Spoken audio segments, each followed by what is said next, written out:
doing this when Joe's done talking, because you know who follows? The rock star of radio, Vicki McKenna!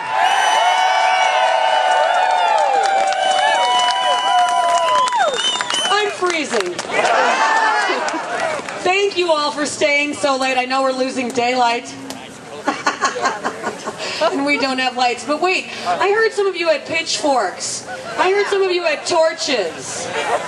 I've seen you carrying them around. So if we go so far into this evening that we lose daylight, just pop on the torches, will you please? Thank you all for coming. I really thought, seriously, we'd get a couple hundred folks. It's freezing cold. We actually now have a head count. We have over 3,000 people.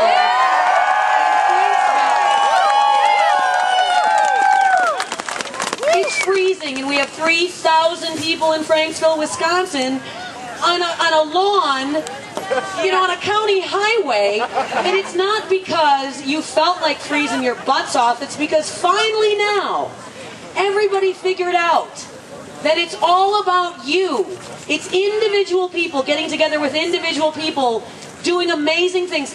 Tell me, raise your hand if anybody thought we would be right here at this point in time. Did anybody a year ago think that there would be 3,000 people on a freezing January afternoon in Franksville, Wisconsin saying, I want my country back? No. The penalty for losing an election, people should not be losing our country. And you all figured it out a little while ago. And now we are more than just a bunch of ticked off people without a lot of direction. We've got direction. We know we have power. We have shown our government they don't get to take it from us. If they want to take it from us, they're going to have to point guns at our head to take it from us. There's a sign. Everybody look at this sign. At least Jesse James used a gun. If these people want our country, I say they point a gun at my head and say, give it over. And you know what? I'll say no. And so will every one of you. And so will the thousands who have shown up at these kinds of events around this country since April of 2009.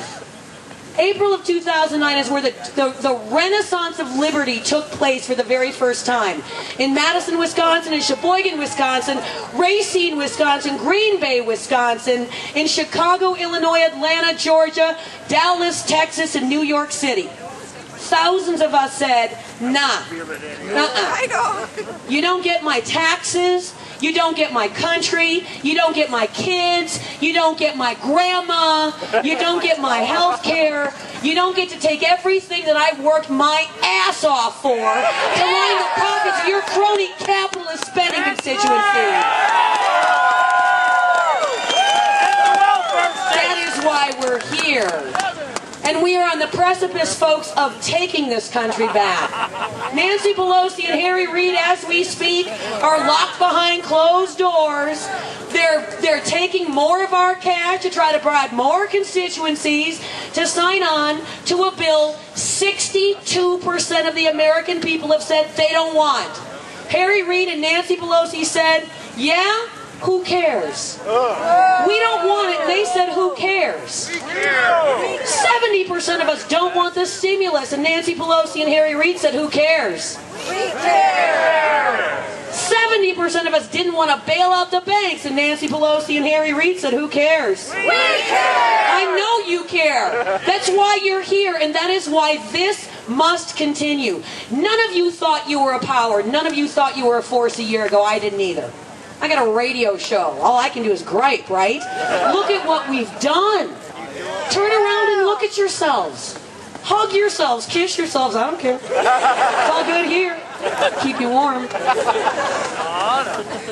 We didn't do it with a leader. We didn't need someone to tell us what to do. Didn't need someone to tell us where to go. Didn't need someone to tell us what to say. Didn't need someone to say it's the Republicans, it's the Democrats. You all just figured it out on your own. You figured it out without me going on the radio and saying, this is socialism. Look at that sign right there. You get it. Look at the hammer and the sickle. Barack Fidel Obama. That's your real elected president, people. And I'm going to tell you something. He didn't campaign as a communist, did he? No. He didn't campaign as a Marxist. He didn't campaign as a socialist. He didn't campaign as a progressive. He didn't even campaign as a liberal. He campaigned as a moderate to conservative candidate. He campaigned to the right of John McCain. And some people said, you know what, that sounds pretty fine to me. But again, he lied. And he continues to lie. Where shall we begin with the lies? Shall we begin with transparency? That's a pretty easy one. That's a pretty easy one not to lie about. This guy lies so many times. He had his wife, First Lady Michelle Obama, lie about the White House garden's vegetables. If you gotta lie about the vegetables, you think you're gonna lie about taxes? Oh, I don't know. And now our economy is at 10% unemployment and holding. With information that came out last week that if we had counted the people who just stopped looking for a job, we'd be at 10.5%. And if we counted all of the people over the course of the recession that stopped looking for a job, we'd be at 17.9%. That sucks. And what's his solution? Another $170 billion jobs plan. Jobs. Let's talk about jobs. $787 billion are supposed to create 4 million jobs. And we lost, hang on, 4 million jobs. Weird how that works. So we need to spend more of our money to presumably lose more of our jobs. $170 billion. And what's attached to it? What is attached to it, folks, is taking away the secret ballot and forcing unionization on companies with as few employees as 2. Wow! How do you think that's going to do to create jobs? Enough. Enough. 2010, the elections are just a short few months away. You can wait, can't you? You can keep this up. At the very least until 2010, I have no doubt. Your presence, your simple presence here in Franksville, Wisconsin, because you're not the only people gathered on a frigid January afternoon around this country. There are other people doing the exact same thing we're doing. You know why? Because we want to make it impossible for Nancy Pelosi and Harry Reid to get away with somehow selling that ridiculous health care bill as some kind of political success. Every single effort you make matters. You have now joined forces for local government change and county government change. You really are the change you've been waiting for, huh? Weird how that works. You didn't need a leader. You did it on your own.